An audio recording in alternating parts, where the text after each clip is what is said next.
আল্লাহ পাক বলে না সারিউ, তোমরা দৌড়াও। একা একা দৌড়াও না, সবাই। এবার ওঠেন তাহলে দৌড়ানো আরম্ভ করি। সারিউ, আল্লাহর আদেশ, তোমরা সবাই মিলে দৌড়াও। এরপরও আপনি দৌড়াবেন না। কোথায় দৌড়িয়ে যাবেন? ইলা মাগফিরাতিম মির রাব্বিকুম, তোমাদের রবের ক্ষমার দিকে দৌড়াও। পৃথিবীতে সবচাইতে বড় সম্পদ মুমিনের জন্য আল্লাহর ক্ষমা। আমি নিজে সহ যারা আলেমরা বসে আছি তাদেরকে বলছি, কিয়ামতের ময়দানে আল্লাহ যে বিচার ব্যবস্থা তৈরি করবে, আল্লাহর বিচারের সিস্টেম হবে তিনটা। কয়টা? বলেন বলেন। এক নম্বরে, আমার আল্লাহ যদি ন্যায় বিচার করে কেউ বাঁচতে পারবে না। কথা বলেন না কেন? আল্লাহ রাব্বুল আলামিনের বিচারে কোনো অবিচার বলতে কিছু নেই। আল্লাহর বিচারে কোনো অবিচার। আরে জবাব দেন না কেন? আল্লাহর বিচারে অবিচার আছে? ন্যায় বিচার করলে কেউ বাঁচবে না। অবিচারও নেই, ন্যায় বিচার করলেও বাঁচবেন না। তে করবে কি? আল্লাহ পাক যদি ক্ষমা করে দেয় দয়া করে কাউকে, তার গফফার নামের খাতিরে, এই লোকটাই শুধু জান্নাত পাবে। নবীজি মাঝে মাঝে বলতেন, আল্লাহর ক্ষমা ছাড়া কেউ জান্নাত পাবে না। সাহাবীরা বলেন, হে নবী আপনি? নবীজি কেঁদে কেঁদে বলতেন, সাহাবীরা আমিও আল্লাহর দয়া ছাড়া, ক্ষমা ছাড়া জান্নাত পাবো না। এই জন্যই আল্লাহ এদের প্রথম শব্দে দিয়েছেন, দৌড়াও আল্লাহর ক্ষমার দিকে। এটা যদি সত্যিই তুমি না পাও, আমার যে বানানো বাগান, যে জান্নাত, ওইটার আশা তুমি করতে পারো না। কাবা শরীফ যারা তাওয়াফ করে, সভাপতি যেহেতু হাজী সাহেব, ষষ্ঠ চক্করে আমরা সবাই মিলে একটা দোয়া পড়ি আল্লাহর কাছে, আল্লাহুম্মা ইন্না আলাইয়া হুকুকান ফীমা বাইনি ওয়া বাইনিকা। আর অনেকগুলো কথা আছে। আল্লাহকে কাবার সামনে নিয়ে বলা হয়, রব্বুল আলামিন তুমি আমার মালিক, আমি তোমার গোলাম। মালিক আর গোলামের ভেতরে অনেক দেনা পাওনা আছে। আমি গোলাম হিসাবে, তুমি মালিক, যা দেবে তো সব দিয়েছ। নেই থেকে তুমি আমাকে হামজা বানিয়েছ। উল্লেখ করার মতো আমি চেয়ারম্যান, কিসের চেয়ারম্যান? আমি উল্লেখ করার মতো কিছু ছিলাম না। ওনার বয়স যদি এখন 50 বছর হয়, 51 বছর আগে উনি কিছু ছিল দুনিয়ায়? এই কথা বলে না কেন? হাল আতা আলাল ইনসানি হিনুম মিনাদ দাহারি লাম ইয়াকুন শাইআম মাযকুরা। মানুষের জীবনে কি এমন সময় অতিবাহিত হয়নি যখন সে আলোচনা করার মতো, উল্লেখ করার মতো কিছু ছিল না? মায়ের গর্ভের ভেতরে যখন বাবার এই নাপাক পানিটা দ্রুত গতিতে এসে পড়ে, বিজ্ঞান এখন কম্পিউটারে দেখতে পাচ্ছে এই পানিটা বাবার স্ফলিঙ্গ দিয়ে দ্রুত গতিতে বের হয়ে মায়ের রেহেম পর্যন্ত যাওয়ার যে রাস্তাটা, এখানে কমপক্ষে 40,000 মানুষ তৈরি হতে পারে। মায়ের জরায়ুর দেওয়ালের সাথে কেউ ধাক্কা লেগে বিভিন্ন কায়দায় পড়ে মরে মরে যায়। ওখানে যে পৌঁছায় শুধু হামজা একা। আমি পৌঁছানোর পরে 40 দিন এভাবে করে বিভিন্ন রূপ আমাকে আল্লাহ নিজে দান করেন। ওয়াজআলা লাকুমুস সামআ ওয়াল আবসারা ওয়াল আফইদা। সূরা নাহাল 14 নম্বর পারা, 14 নম্বর পৃষ্ঠার 14 নম্বর লাইনের 78 নম্বর আয়াতের মাঝের অংশে আছে। আল্লাহ বলেন, শ্রবণ শক্তি, দর্শন শক্তি, বাক শক্তি, আকেল শক্তি আর ঘ্রাণ শক্তি, এই 5টা আমি আল্লাহ আমার রব নামের কারণে হামজাকে দিয়েছি। বাবার যে নাপাক পানিটা বের হয়েছিল, বিজ্ঞান এখন প্রমাণ করছে এই নাপাক পানিটা দিয়ে মহান আল্লাহ এই যে 40 দিন পার হয় মনে করছেন এমনি এমনি না। এটা দিয়ে আল্লাহ 4টা জিনিস 340-এর ভেতরে তৈরি করে ফেলেন। চুল, রক্ত, হাড় আর পর্দা, রক্ত, গোশত, চর্বি আর চামড়া, মায়ের রেহেমে যে নাপাক পানিটা ছিল ওইটা দিয়ে 4টা, বাবারে নাপাক পানি দিয়ে 4টা, 8টা জিনিস এক হয়। আপনি 8 জিনিস দিয়ে জীবনও মানুষ বানাতে পারবেন না। কমপক্ষে মানুষ বানাতে হলে 13টা জিনিস লাগবে। কয়টা বলেন বলেন? এটা তাফসিরে, আধুনিক তাফসির যেগুলো আছে এগুলো কম্পিউটারের সাথে মিলিয়ে দেখবেন, পেয়ে যাবেন।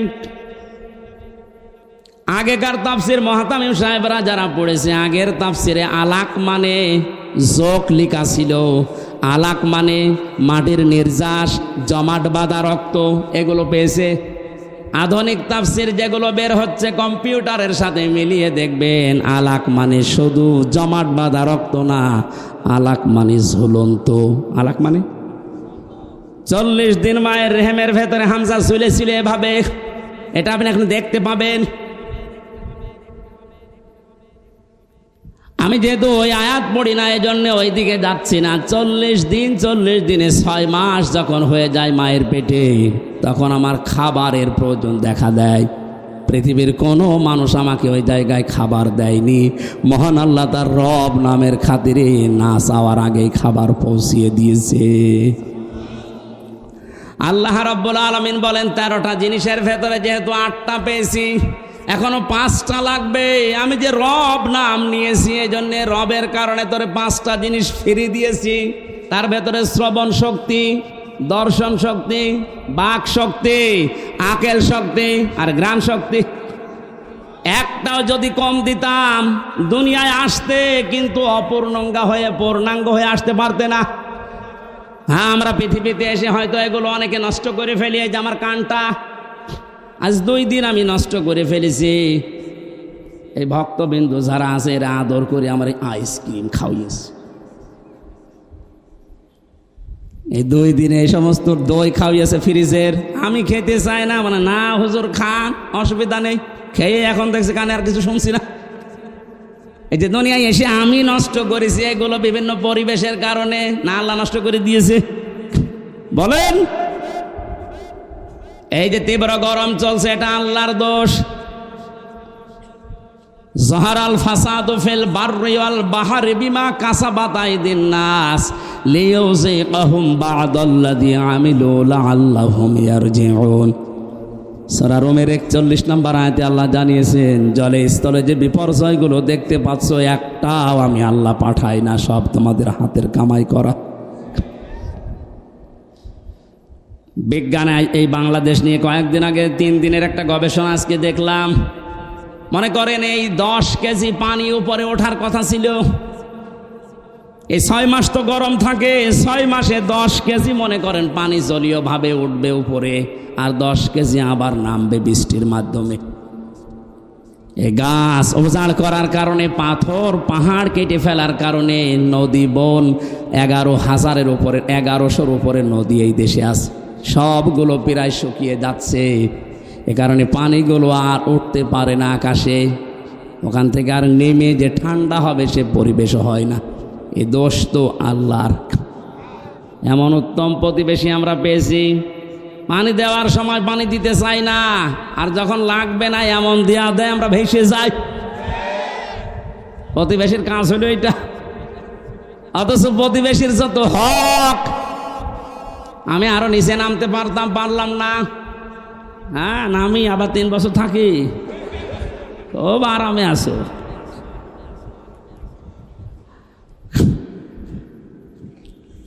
বিভিন্ন ধর্মীয় গোড়ামি বিশ্বাসের কারণে ওই সমস্ত জাতিরা তারা বিভিন্ন জিনিস পুড়িয়ে ফেলে, অথচ ওগুলো পুড়িয়ে ফেলার নিয়ম না। মাটির নিচে পুঁতে ফেলার নিয়ম, ওগুলো যেন পচে সার হয়, ওগুলো যে জমি উর্বর হয়, এই নিয়ম ছিল ইসলামের। এই যে মানুষকে মাটি দেওয়া হয়, অন্যান্য জাতিরা পুড়িয়ে ফেলে। কত পার্থক্য আপনি একটু যদি দৃষ্টি দিয়ে দেখেন, আবার শব্দ যেয়ে পড়বে আমাদের প্রতিবেশীর উপর। এই জন্য কিছু বলতেও পারছি না। মা রান্না করছিল, ছেলেকে বলছে যে 50টা টাকা দিলাম তেল নিয়ে আয়। ও তরকারি আমার চুলার উপরে রান্না হচ্ছে না, ও তরকারি রান্না দেখতেছে বাজারে, যে রাস্তার মাঝখানে দেখে মার্বেল খেলা হচ্ছে। 50 টাকা দিয়ে মার্বেল কিনে খেলা আরম্ভ করিস, 50 টাকায় হেরে গেছে। 3 ঘন্টা পরে বাড়িতে আসছে, মা তো সেরকম রেগে আছে। ওই যে তরকারি যেটা চুলায় দেয় আর নাড়ে, ওর নাম কি? ও যখন বাড়িতে এসেছে ডাক দিয়ে বলে, ওই হামজা, সে টাকা কই? কথা বলে না। সে তেল কই? কথা বলে না। 3 ঘন্টা কোথায় ছিলি? কথা বলে না। 3টা প্রশ্নের জবাব আমার জানা নেই। আসতে বলেন। আমি বললেই মার খাবো, না বললেও কথা বলে। প্রশ্নের জবাবগুলো কি আমার জানা নেই? বলতে পারবো, বললেই মারবে। আবার যদি চুপ করে থাকে যে বলবো না, তাও মারবে। তারপরেও যদি একটু বুদ্ধিমান হয়ে থাকে, অন্তত 4-5টা মায়ের খাই, তারপরেও বলবো না। বললেই সমস্যা, মায়ের উপর দিয়ে যাক। এই জন্যই তো 3 বছর মায়ের উপর দিয়ে গিয়েছে। আপনারা যারা মানুষ পুড়িয়ে ফেলেন, পরিবেশের যে কি ক্ষতি হয় আপনি জানেন। এই যে খড়কোটা যেগুলো বিভিন্ন আবর্জনা মনে করে আপনি পুড়িয়ে ফেলছেন, না, এটা নিয়ম নয়। বিশ্বনবী 1500 বছর আগে এটা নিষেধ করে দিয়েছেন, মাটির নিচে দিয়ে দাও। এগুলো সার হয়ে যাবে, মাটির উর্বর শক্তি, খাদ্য তৈরি করার যে শক্তি, এটা আল্লাহ বাড়িয়ে দেবে। এই জন্য পানি ওঠা এখন বন্ধ। হয়তো 10 কেজি ওঠার কথা ছিল, উঠে চলে গেছে বিভিন্ন কায়দায়। এখন যে নামবে যে সমস্ত জায়গায়, ওই জায়গাগুলো পানি নামানোর জন্য যেটা দরকার ওই জিনিস নেই। আল্লাহ দেবে কি করে? আমরা তো গাছ কেটে সব শেষ করে ফেলি, পাহাড়গুলো উজাড় করে ফেলি। এরপরে যেখান থেকে আসা দরকার 1100 বিল, খাল, নদী, নালা যদি ভরাট থাকতো, এত গরমের ভেতরে আমাদের এই কয়দিন কষ্ট করা লাগতো না।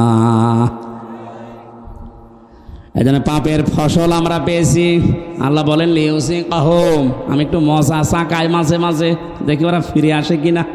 কিন্তু বাঙালি এমন চাঁদ, ফিরে আসা দূরের কথা, আল্লাহর এই সমস্ত আযাব আসার পরে মন্তব্য দেয় টকশোতে বসে বসে যে এগুলো প্রাকৃতিক দুর্যোগ।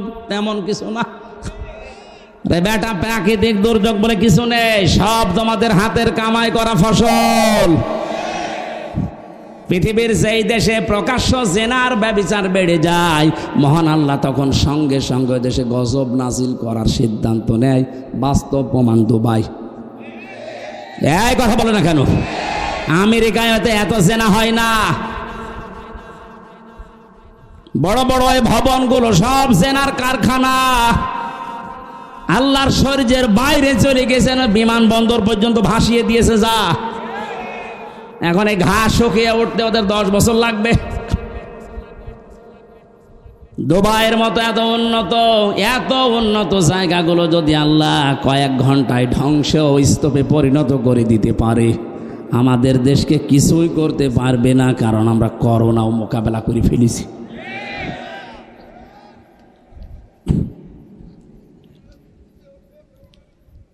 না ভাই, হচ্ছে না। আমরা যেন ফিরে আসি, আল্লাহ আযাব গজবগুলো মাঝে মাঝে পাঠায়। লিউযিকাহুম বা'দাল্লাযী আমিলু লাআল্লাহুম ইয়ারজিউন। আমরা তো ফিরে আসি না, আমাদের বৃদ্ধি আরো বাড়ে। জোরে বলেন নাউযুবিল্লাহ। আজ আমাদের এই পাপের ফসলের কারণে হাজারো সৃষ্টি কষ্ট পাচ্ছে। বলেন, একটু ভেবেছেন এই 5টা জিনিস আল্লাহ যেটা দান করেন নিজের পক্ষ থেকে, যদি একটাও কম দিত, আপনি মনে করেন শ্রবণ শক্তি পাননি, কালা হয়ে দুনিয়ায় আসতেন, কত রকমের সমস্যা হতো আপনি টের পাচ্ছেন না। যদি দর্শন শক্তি আল্লাহ না দিত, আমি নিজে বাস্তবে দেখেছি, কুমিল্লায় এক মাহফিলে খাবার খাচ্ছিলাম, হঠাৎ বিদ্যুৎ চলে গেল। পাশে এক অন্ধ বসে খাবার খাচ্ছিল। আমরা চিল্লা পাল্লা করছি, তাড়াতাড়ি কারেন্টের ব্যবস্থা করেন, আলো কই। হঠাৎ অন্ধ আমার হাত চেপে ধরে বলছে, হুজুর মাত্র 2 মিনিট কারেন্ট চলে গেছে, আপনি চিল্লাচ্ছেন। অথচ আজ 11 বছর, কি 40 বছর হয়ে গেল আমার জীবনে কোনো কারেন্ট নেই। 40টা বছর আমি চোখে দেখি না। কই আমি তো চিল্লালাম না। সেদিন একটা কনফারেন্স দেখছিলাম, সৌদিতে ছিলাম আমি, মদিনাতে। ওই সময় আমার চোখে পানি চলে এসেছে। আল্লাহ, ছোট্ট মাত্র 11 বছর বয়স, 2 চোখ নেই, পুরা কোরআন শরীফ আয়ত্ত করে ফেলেছে, সুন্দর করে তেলাওয়াত করছিল। হঠাৎ বিচারক ডাক দিয়ে বলছে, বাবা তোমার যে চোখ নেই, তোমার কি আল্লাহর প্রতি কোনো অভিযোগ আছে? ছেলেটা অতটুকু বয়সে, আমি তো মনে মনে করছিলাম না জানি কি বলে ফেলে আল্লাহর বিরুদ্ধে। বলছে চোখ তো নেই, অভিযোগ তো নেই, আরো আমি খুশি আছি। বিচারক বলছে, কিসের খুশি তুমি? ছোট মানুষ, অতটুকু বয়স, 11 বছর বয়স, কোরআনের হাফেজ, অন্ধ। ডাক দিয়ে বলে, বিচারপতি আপনি আমাকে যে প্রশ্ন করলেন আমার আল্লাহর প্রতি কোনো অভিযোগ আছে কিনা, আমি অন্ধ এই জন্যে আমি বললাম নেই। কেন নেই জানেন? কিয়ামতে যেদিন আল্লাহ বিচার করবে, চোখওয়ালা মানুষদেরকে আল্লাহ ডাকবে, সিরিয়াল হিসাবে আমারও ডাকবে। আমি অন্তত আল্লাহকে ওই সময় বলতে পারবো, মাবুদ দুনিয়াতে আমাকে কিছুই দেখতে দাওনি, চোখের কোনো গোনা আমার দ্বারা হয়নি, আজকে এই ওসিলায় হলেও কিছুটা আসাব আমার উপরে কম করে দাও।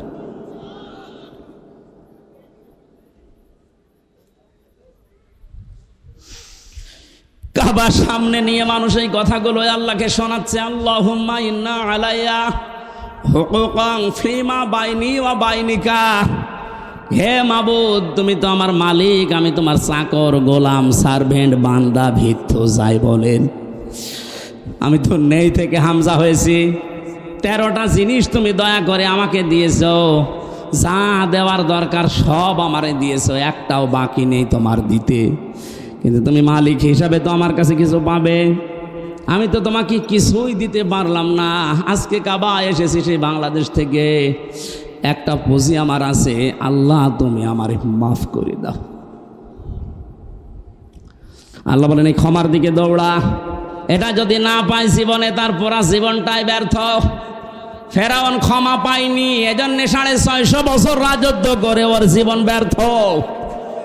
বলেন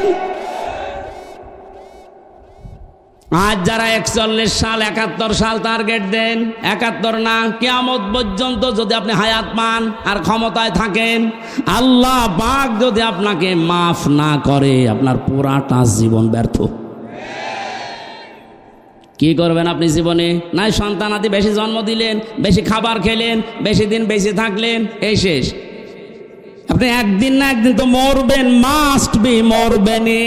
কারণ আপনার চাইতে বড় লোক যিনি, মুহাম্মদ রাসূলুল্লাহ, এত বড় দামি মানুষ মারা গেছে। জীবন এটাই। এই ধোকাটা আমরা আসলে এখনো পর্যন্ত অনেকে বুঝার পরও না বোঝার ভান করে থাকি। কোরআন আমি হাতে নিয়ে বলছি, পৃথিবীতে স্ত্রী ধোকা, সন্তান আদি ধোকা, মা বাবাও ধোকা, পুরা দুনিয়াটাই ধোকা। আমাল হায়াতুদ দুনিয়া ইল্লা মাতাউল গুরুর। আল্লাহর কথা 100 ভাগ সত্য। আল্লাহ বলেন পুরা দুনিয়ার জীবনটাই ধোকা, এর ভেতরে পড়ে থেকে আসল জীবনটা নষ্ট করো না।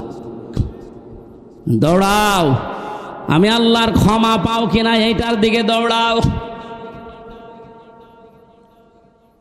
জান্নাতিন আরদুহা, ওই জান্নাতের দিকে দৌড়াও যে জান্নাতের প্রশস্ততা আকাশ আর জমিনের চাইতেও বিস্তৃত। উইদ্দাত লিল মুত্তাকিন, যেটা আমার পরহেজগার, যেটা আমি আল্লাহ আমার আধুনিক বান্দাদের জন্য পরহেজগার, আল্লাহওয়ালা, তাকওয়াবান। ভদ্রলোক শব্দটাও আছে তাফসিরে। যারা ভদ্রলোক, তাকওয়াবান, আমি আল্লাহ তাদের জন্য আমার বিশাল বাগানটা তৈরি করে প্রস্তুত করে রেখে দিয়েছি। এবার আসেন তো আমার আসল আলোচনার বিষয়ে শুরু করছি।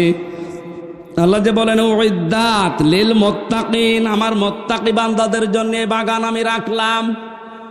হাদিসে কুদসির ভেতরে পড়েছি, আল্লাহ রাব্বুল আলামিন হাদিসে কুদসি এটা, আ'দাতু লিইবাদিহিস সালিহিন মা লা আইনুন রাআত ওয়ালা উযুনুন সামিআত ওয়ালা খাতারা আলা কলবি বাশার।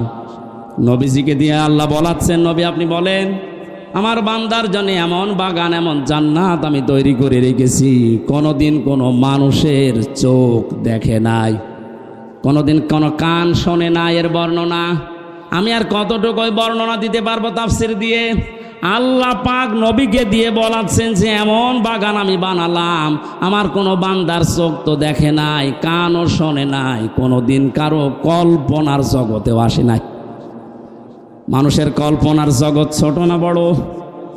বলেন বলেন, কেমন বড় বলেন তো? আমি কল্পনা করলাম এখানে 10 তলা বিল্ডিং হবে, কয় মিনিট লেগেছিল? 2-3 সেকেন্ডের ভেতরে আমার কল্পনা শেষ যে 10 তলা বিল্ডিং হবে এখানে, অথচ এটা বানানে 2-3 মিনিট সময় লাগবে, 2-3 বছর লাগবে। এরপরও কত মাল মশলা লাগবে আপনি হিসাব করেন।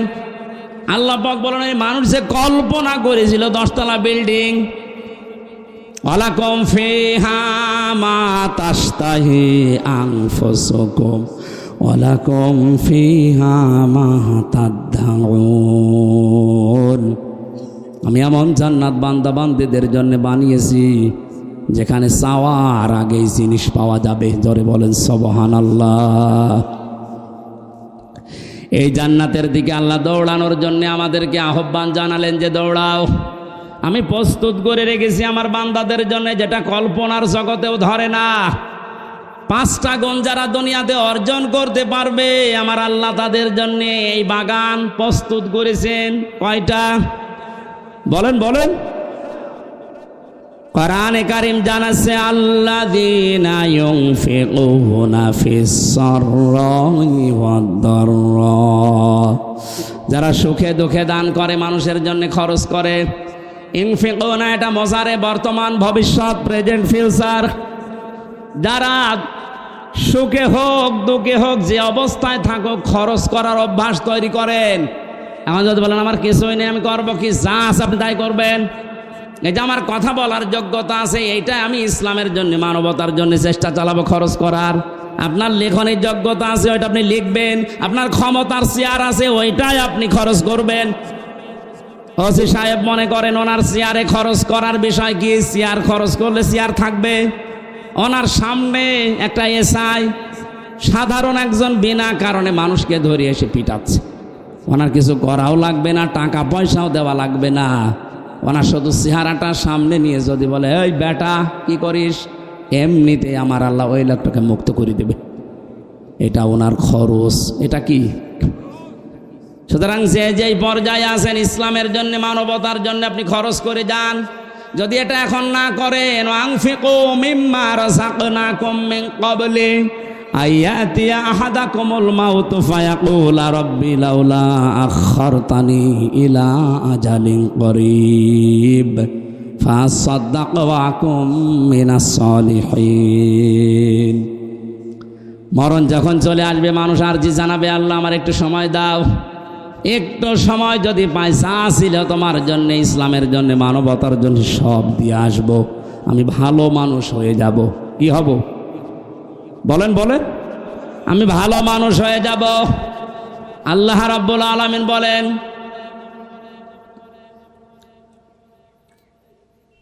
আলা ইউআখিরাল্লাহু নাফসান ইযা জাআ আজালুহা আল্লাহু খাবীরুম বিমা তা'মালুন। এটা আমি বাস্তবে মিলিয়েছিলাম রিমান্ডে থাকাকালীন। একটু খেয়াল করে আমাদের বাংলাদেশ ভারত পাকিস্তানের মুসলমানদের ইসলামের এই আইনগুলো এই আয়াতগুলো মেনে নেওয়া, আর মধ্যপ্রাচ্যে যারা মুসলমান বাস করে তাদের এই আয়াতগুলো মেনে নেওয়া এক না। ওরা কোরআনের এই আয়াতটাই অন্যভাবে মানতেছে, আমরা যেভাবে মানি বিশ্বাস করি এইভাবে না। রিমান্ডে যে অফিসার হিন্দু মানুষ, উনি আমারে শোনাচ্ছিলেন যে আমি ওমানে ছিলাম 3 বছর 2 বছর, 2টা বছর আমি এক হোটেলে খাবার খেতাম। যে দেখি যে হোটেলের মালিক উনি টাকাগুলো গুনতেছে, গণনা করে টাকা নেয়, ক্যাশে বসে আছে, আর যে পানি দেয়, রুটি দেয়, খাবার নিয়ে আসে, তরকারি নিয়ে আসে, ওই লোকটা এই লোকটার ছেলে, ছোট ছেলে।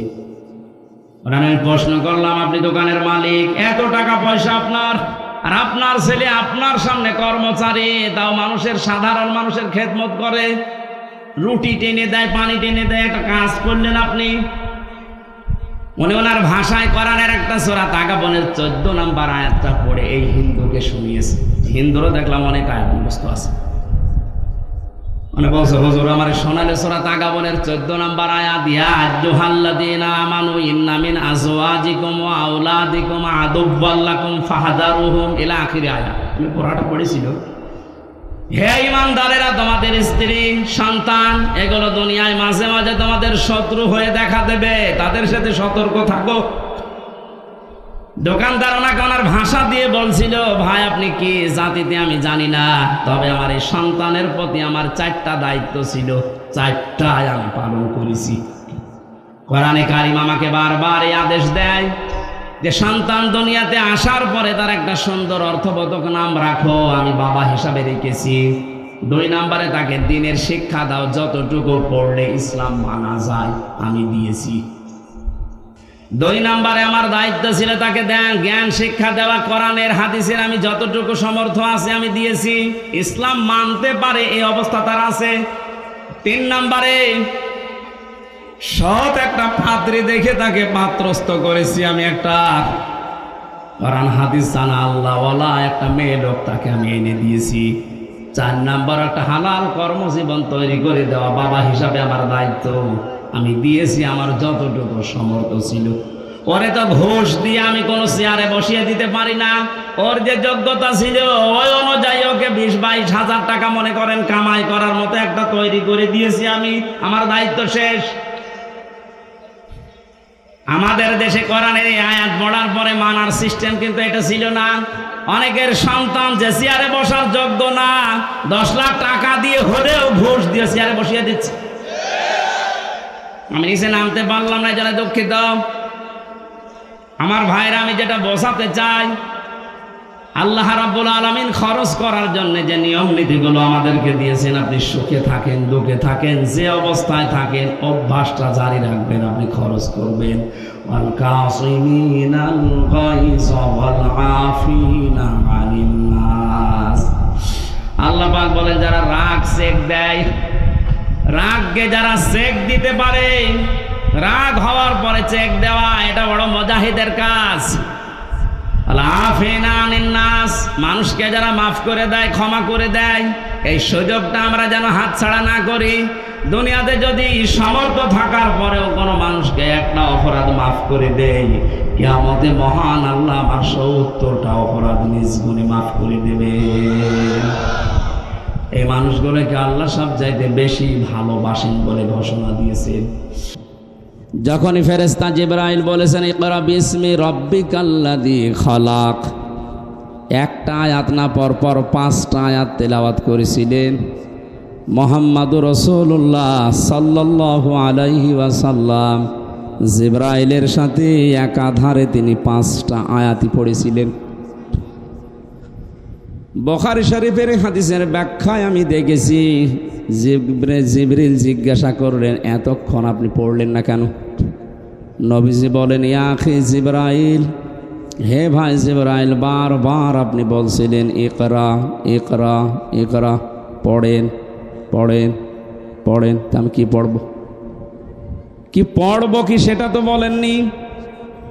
আপনি 4বার যখন বলেছিলেন বিসমি রব্বিকা, রবের নামে পড়েন, আমি কিন্তু একটু দেরি করি না, আমি আরম্ভ করেছি আপনার সাথে। আর 1টা 2টা না 5টা সেন্টেন্সই আমি পড়েছি। বলেন সুবহানাল্লাহ। এটা দিয়ে ওই দিন জিবরাইল সহ কিয়ামত পর্যন্ত নবীজির উম্মত যারা আসবে তাদেরকে তিনি শিক্ষা দিতে চেয়েছিলেন, এই আমার উম্মত যারা আসবে দুনিয়ায় তারা রব ছাড়া অন্য নামে পড়তে পারে না। নামের নাম বাদ দিয়ে যদি অন্য নামে পড়ে কেউ, পড়া হবে না তা না, কিন্তু পড়ায় মানুষের মতো মানুষ হওয়া সম্ভব না। আমি এই চোখে দেখেছি, বিশ্ববিদ্যালয়ে ক্লাস চলছে, শিক্ষককে ছাত্র জুতা দিয়ে পিটাচ্ছে, বলছে শালা তোরে মেরেই ফেলবো। শিক্ষক হাত জোড় করে বলছে, বাবা আমার ছেড়ে দে, জীবনে আর ক্লাসে আসবো না। না, তোরে আমি মেরেই ফেলবো। এটা ছাত্র, এটা কি কথা বলেন না। সিস্টেম অপর পৃষ্ঠায় দেখুন, এ চোখে আমি এইটাও দেখেছি, কোরআনে কারিম আমার সামনে, শিক্ষক অজু করছে, ছাত্র পায়ে পানি ঢেলে দিচ্ছে, শুধু পায়ে পানি ঢেলে দিয়ে হয়নি, নিজের হাত দিয়ে পরিষ্কার করে দিচ্ছে। ছাত্র মাস্টার্স করে না, কেবল 4-5 দিন ভর্তি হয়েছে, আলিফ বাতা আসা পর্যন্ত জানে, কোরআনের স্পর্শ এখনো পায়নি।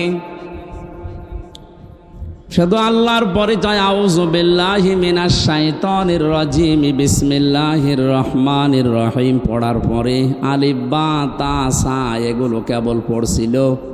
এর ভেতরে আমার আল্লাহ কি মনুষ্যত্ব দিয়েছে কোরআনে কারিমের ইজ্জতের কারণে। ইয়ারফাউল্লাযীনা আমানু মিনকুম ওয়াল্লাযীনা উতুল ইলমা দারাজাত ইলা আখিরি আয়া। সূরা মুজাদালার 11 নম্বর আয়াতে আল্লাহ জানিয়েছেন তাদের মর্যাদা আল্লাহ বৃদ্ধি করতেই থাকে। ইয়ারফা এটা মোজারে, বর্তমান ভবিষ্যৎ, প্রেজেন্ট ফিউচার।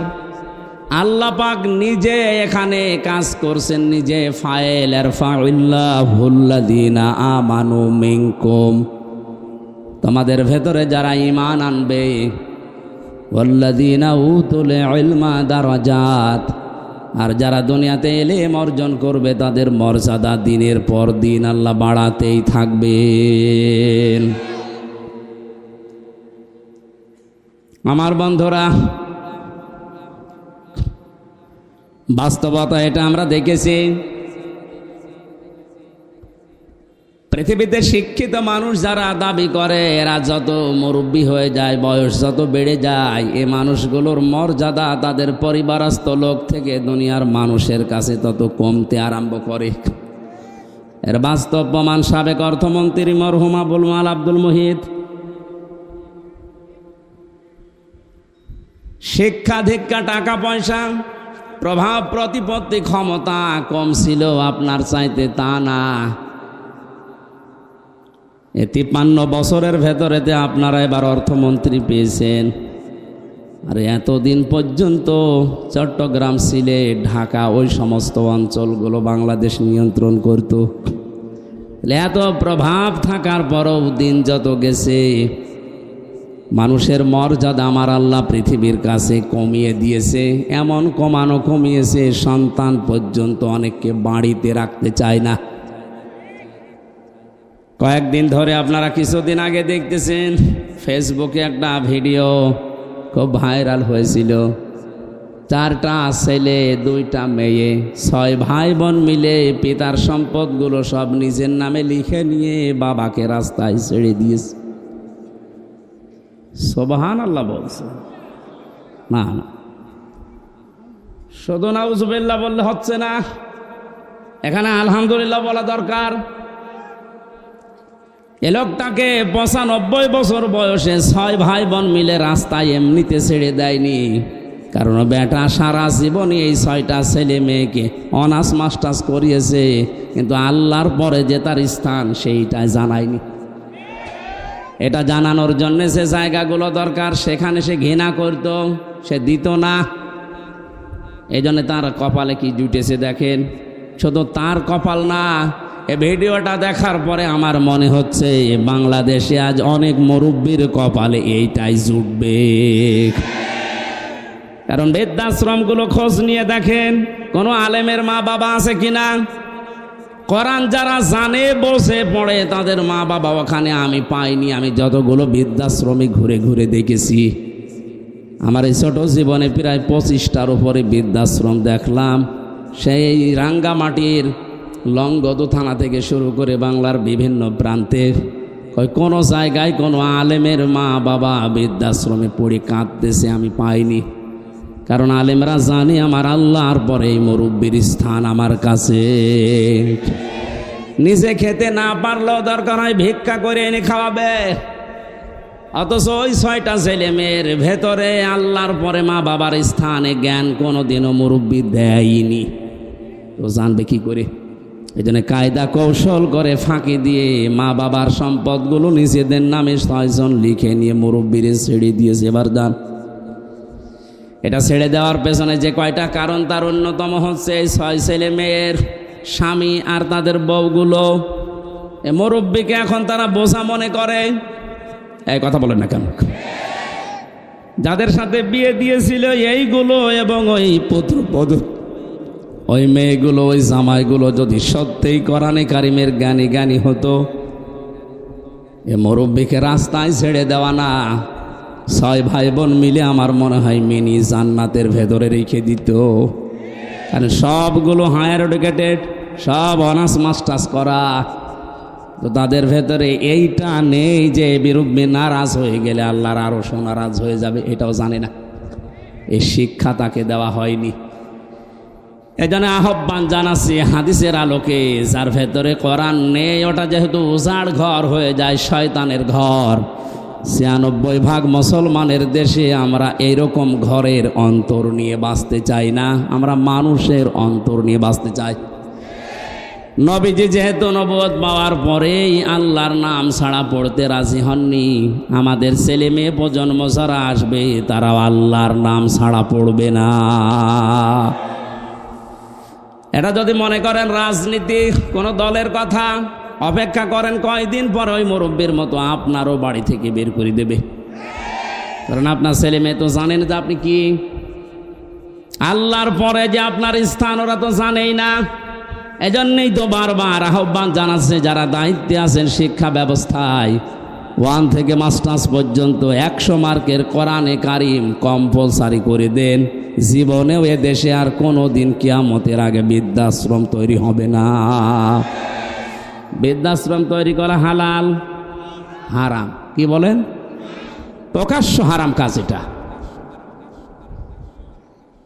কোরআনে যত ব্যাখ্যামূলক শব্দ আমি পেয়েছি, সবচাইতে বেশি শব্দ পেয়েছি মার বাবার নামে। কোনো জায়গায় 3টা, 5টা, 7টা, 9টা, 11টা, 13টা, 17টা, 22টা। এত ব্যাখ্যা দুনিয়ায় কারো নামে আমি কোরআনে পাইনি। আল্লাহ রাব্বুল আলামিন বলেন, আখফিদ লাহুমা জানাহায-যুল্লি মিনার রাহমা ওয়া কুর রাব্বিরহামহুমা কামা রাব্বায়ানি সগীরা। আলেম যারা আছেন তাদেরকে বলছি, এবার সারা জীবনে আয়াতটা জন্মের পর থেকে আমরা অনেকে পড়েছি, এর ভেতরে একটা গোপন রহস্য আছে। আমার আল্লাহ কি সেট করেছেন তাকান তো ব্যাখ্যায়। আল্লাহ পাক বলেন আখফেদ, খফজন মানে ডাউন করার পরে ফল করে দেওয়া। পৃথিবীর সন্তানদেরকে আমার আল্লাহ যেন নিজে চোখে আঙ্গুল দিয়ে হাত ধরে বলতেছে, এ পৃথিবীর সন্তানেরা ডাউন করে দে, এরপরে ফল কর। কে ডাউন করার পরে ফল করবে? জানাহায-যুল্লি, জানাহন মানে ডানা, জানাহন মানে বলেন না কেন? আমার প্রশ্ন, পৃথিবীর কোনো মানুষের ডানা আছে? আছে? নেই। ডানা তো পাখির হয়, ডানা তো এরোপ্লেনের হয়, ডানা তো হেলিকপ্টারের হয়, মানুষের তো কোনো ডানা হয় না। তাহলে আয়াতটা মিথ্যা। এই বসো বসো বসো, পরে যাবো। আল্লাহ এমন উদাহরণ সেট করলেন কেন যেটা বাস্তবের সাথে মিলছে না? তাহলে কোরআনে ভুল পাওয়া গেল না, মানে আপনার মিলিয়ে দেওয়া লাগবে। আসেন, আল্লাহ পাক পাখির ডানা হাওলাত করে নিয়ে এসে আমারে লাগিয়ে দিয়েছে হামসা। এই যে লাগিয়ে দিলাম, জানাহায-যুল্লি মিনার রাহমা, তোর ডানার যত রহমতের বিষয়গুলো আছে সব মা বাবার জন্য ডাউন করবি, এরপরে ফল করে দিবি। আর এরোপ্লেন থেকে, হেলিকপ্টার থেকে ডানা নিয়ে এসে লাগালেন না কেন? পাখির ডানা দিলেন, কারণ হেলিকপ্টারের ডানা ডাউন করার পরে ফল করলে আর উড়বে না। 2 নাম্বার, এ ডানার ভেতরে এমন শক্ত কিছু ধাতু দেওয়া আছে যেটা কোমল হওয়া, নরম হওয়া, সফট হওয়া কখনো সম্ভব না। কিন্তু পাখির ডানা আল্লাহ হাওলাত করেছিলেন এই কারণে, কারণ এর ভেতরে এমন কিছু পর আছে, পালক আছে যেটা সফট, নমর, কোমল।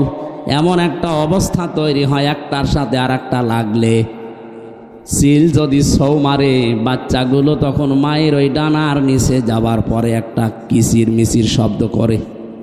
বাংলাতে ওই শব্দকে বলা হয় অনির্বচন সুখ। কি বললাম? একটা অনির্বচন সুখ বাচ্চারা অনুভব করেন। আল্লাহ পাক ঠিক যেন পাখির এই বাচ্চাদের মতো আপনার মার বাবা যতদিন আপনি বেঁচে আছেন আপনাকে বোঝাতে চেয়েছে, হামজা তোর মা বাবা যতদিন দুনিয়ায় আছে তারা যেন এই পাখির বাচ্চার মতো একটা সুখ তোর আন্ডারে থেকে পায়। তারা যেন মনে করে আমার হামজা বেঁচে থাকতে অন্তত আমাদের আর কোনো ঝামেলা নেই, আর কোনো চিন্তা নেই আমাদের। দিনাজপুরবাসী মন থেকে বলেন তো, আমাদের মা বাবা যারা দুনিয়ায় আছে এরা কি এই মনে করতে পারছে? 24 ঘন্টায় অনেকের মুরব্বীরা চিন্তায় থাকে, না জানি কখন ভাত বন্ধ করে দেয়। হ্যাঁ, এইসব রংপুরের এলাকার মানুষ সহজ সরল, তো এই জন্য কিছু টের পাচ্ছেন না। এ সহজ সরল মানুষগুলো মা বাবাকে খুব ভালোভাবে আদর যত্ন করে, এই জন্য আপনারা বুঝলেন না। এটা যদি আমি কক্সবাজারে বলতাম ওরা টের পেত। এত সম্মান, এত মর্যাদা, এত কিছু আল্লাহ দুনিয়াতে দিয়েছেন। এই দুইজনের ব্যাপারে নিজের ইবাদতের পরে নবীর নাম দেননি, আল্লাহ বলেছেন মার বাবার নাম। وَقَضَى رَبُّكَ أَلَّا تَعْبُدُوا إِلَّا إِيَّاهُ وَبِالْوَالِدَيْنِ إِحْسَانًا। আল্লাহ পাক বলেন আমি ফায়সালা করে দিয়েছি, সিদ্ধান্ত নিয়েই ফেলেছি, রায় দিয়েছি। আমি আল্লাহর রায়কে, আমি আল্লাহ ছাড়া কারো ইবাদত করা যাবে না। পৃথিবীতে যাদের মা বাবা আছে তারা যেন তাদের সেবা করে, তাদের পেছনে খরচ করে, তাদের প্রতি ইহসান করে। এটা আমি বানালাম। বলেন আপনি ইহসান করবেন কি করে? তার একটা একটা করে আল্লাহ এখানে 5টা ব্যাখ্যা দিয়েছেন।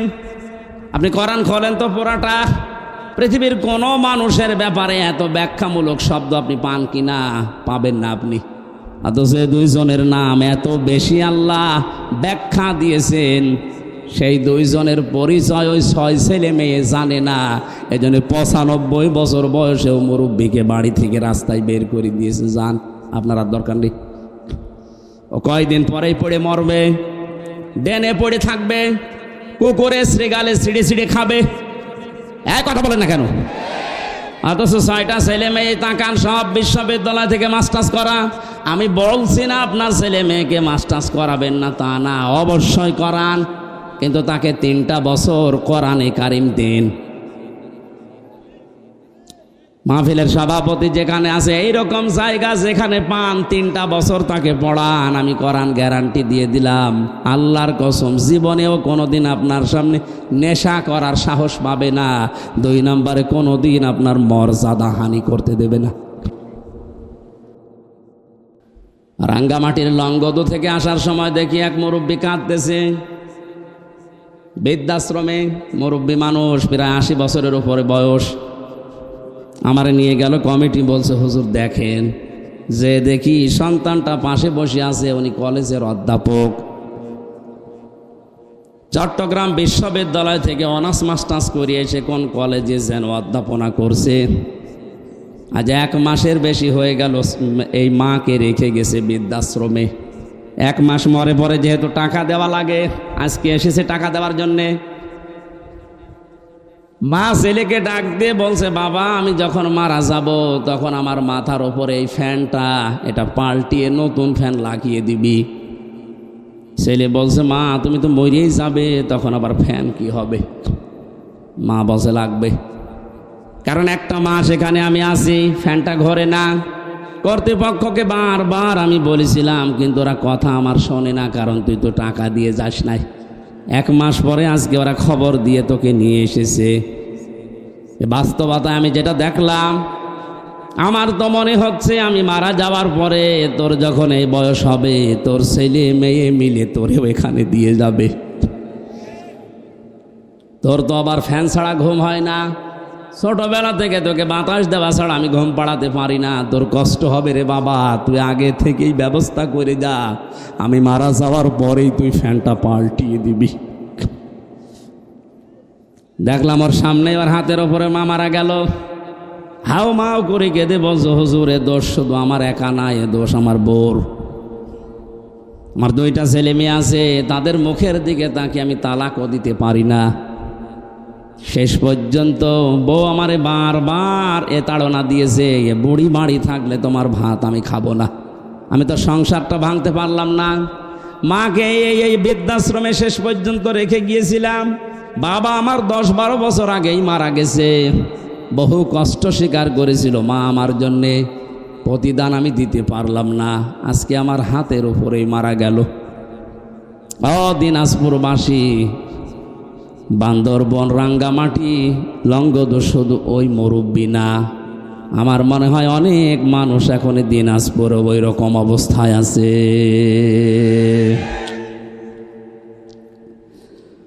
আমি যেটা বোঝানোর জন্য পর্যন্ত এসেছিলাম, ছেলে হোক মেয়ে হোক, আগে 3টা বছর তাকে কোরআনের সাথে পরিচয় করান। ওর অন্তরটা মানুষের অন্তর হবে, উজাড় গৃহ শয়তানের ঘর হবে না। তখন আপনি কি ও বুঝবে যে আল্লাহর পরে আপনার স্থান। তামাম দুনিয়া একদিকে চলে গেল, আপনাকেও ছাড়বে না। এই জন্য দায়িত্বে যারা আছেন আমি আবার আহ্বান জানাচ্ছি, শুধু আমরা একা মরব না, একা ঝামেলায় পড়ব না, আপনিও ঝামেলায় পড়বেন। কোরআনে কারিমকে এখন কম্পালসারি করেন, আপনিও বাঁচবেন, আমরাও বাঁচতে পারবো। কথা বলেন ঠিক কি না? যে কোরআন না থাকলে মানুষের হৃদয় আর হৃদয় থাকে না, শয়তানের ঘর হয়ে যায়, উজাড় গৃহ হয়ে যায়। সেখান থেকে বাঁচাতে আজকের এই যুব সমাজ কোরআন কিছু না কিছু হলেও আমাদের অন্তরে যেন প্রবেশ করে। আয়োজনে যারা আঞ্জাম দিয়েছে আমরা খুশি হয়ে ধন্যবাদ দিয়ে বলছি আলহামদুলিল্লাহ। নবীজি জানিয়েছেন, মান ক্বারাআল কোরআনা, যে ব্যক্তি কোরআন পড়ে, এদিকে তাকান, মান ক্বারাআল কোরআনা, যে ব্যক্তি কোরআন পড়ে, ফাস্তাজহারাহু, এবং একে এজহার করার চেষ্টা করে। এজহার মানে, এজহার শব্দের শাব্দিক অর্থ 99টা। এজহার মানে স্পষ্ট করা, এজহার মানে প্রকাশ করা, এজহার মানে দাঁড় করানো, এজহার মানে প্রতিষ্ঠিত করা, এজহার মানে কায়েম করা। সবগুলো অর্থ একটা একটা করে অভিধানে মিলান আপনি পেয়ে যাবেন। সুতরাং যে ব্যক্তি কোরআন পড়বে এবং কোরআনকে কায়েম করার জন্য চেষ্টা চালাবে, কেন আল্লাহর নবী ফাস্তাজহারাহু দিলেন? নবীজি তো আমাদের মতো বাঁচাল ছিলেন, আন্দাজেই বকতেন নাকি? ওনার প্রতিটি কথার ভেতরে কোনো না কিছু লুকিয়ে আছে। এর পরের শব্দের দিকে তাকান, ফাহাল্লা হালালাহু ওয়া হারামা হারামাহু। এই যে ফা দিয়েছেন মাঝখানে, আগের 2টা শব্দ বলার পরে ফা দিয়ে বাক্য আরম্ভ করলেন কেন? হালাল হারামের কথা এখানে বলার কথা ছিল না। কোরআনকে এজহার করার পরেই তিনি ফাহাল্লা হালালাহু ওয়া হারামা হারামাহু দিয়েছেন এই কারণে। কারণ কোরআন যদি প্রতিষ্ঠিত না থাকে, কোরআন যদি কায়েম না থাকে ব্যক্তি, পরিবার, সমাজ, রাষ্ট্রে, তাহলে ওই দেশে বসবাস করে এমন হালাল জিনিস আছে, হালাল জানার পরও মানা যায় না। এটা তো বাংলাদেশে নেই।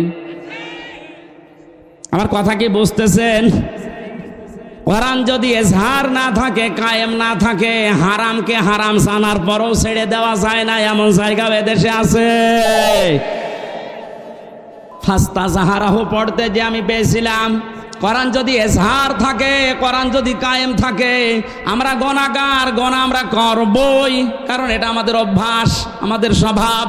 কিন্তু কোরআন আপনাকে বেঈমান হয়ে মরতে দেবে না। গুনাহ করলেও দুনিয়া থেকে বিদায় নেওয়ার আগে এমন কায়দা, এমন কৌশলে, এমন জায়গায় ফেলবে আপনি যেন নিষ্পাপ হয়ে মারা যেতে পারেন। মরণের পরে এই পাপের শাস্তি যেন আর পাওয়া না লাগে।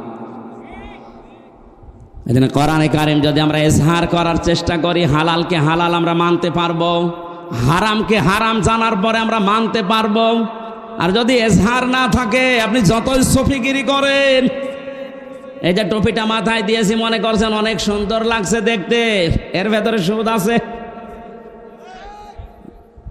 প্রশ্ন আসতে পারে, আপনি 200 টাকা দিয়ে টুপিটা কিনে এনেছেন, আপনার তো সুদের টাকা না। হ্যাঁ ঠিক আছে, কিন্তু এই টুপিটা যে ফ্যাক্টরিতে তৈরি হয়েছে, ফ্যাক্টরির মালিক লোন নিয়েছে।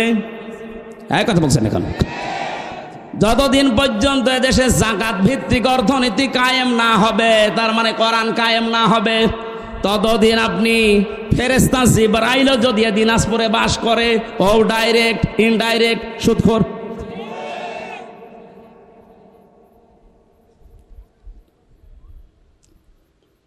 কোরআন যে পড়ে কোরআনকে দাঁড় করানোর জন্য চেষ্টা চালাবে, আর হালালকে হালাল জানার পরে মেনে নেবে, হারামকে হারাম জানার পরে মেনে নেবে। আল্লাহর নবী বলেন আদখালাহুল্লাহুল জান্নাহ, আল্লাহ তাকে জান্নাতে দিয়েই দিয়েছে, না দেবে না। না আপনি আলেম, এখানে বসে আছেন আলেমেরা, আদখালাহুল্লাহুল জান্নাহ, আল্লাহ তাকে জান্নাতে দিয়েছে না দেবে? দিয়েছে। আদখালা ইদখিল এটা মাজির সিগা, অতীতের শব্দ। নবীজি কেন দিয়েছেন? তার মানে সত্যি যদি কেউ কোরআন ওই 4টা শর্ত মেনে পড়তে পারে, আর কোরআনকে ঝাড় করার জন্য, দাঁড় করানো, প্রতিষ্ঠা করার জন্য সারা জীবন চেষ্টা চালায়, হালালকে হালাল জেনে হারামকে হারাম মনে করে যদি ছেড়ে দিতে পারে, ও যেন বিশ্বাস করে নেয় আল্লাহ তাকে জান্নাতে দিয়ে দিয়েছে। বাড়ি যাওয়ার পরে খেয়ে দিয়ে সুবহানাল্লাহ বলবেন। কি বললাম আপনি টের পাচ্ছেন? শুধু এতটুকু নবীজি শেষ করেননি, আশাফাহু ফি আশারাতিন মিন আহলি বাইতিহি কুল্লুহুম ক্বাদ ওয়াজাবাত লাহুন নার, তার ব্যাপারে এমন 10 জনের পক্ষে সুপারিশ গ্রহণ করার ক্ষমতা আল্লাহ তাকে দেবেন, তার পরিবারস্থ লোকদের ভেতর থেকে যাদের ওপরে জাহান্নাম ওয়াজিব হয়ে গিয়েছিল। এই যে সম্মানটা এই কোরআনের কারণে, কিসের কারণে?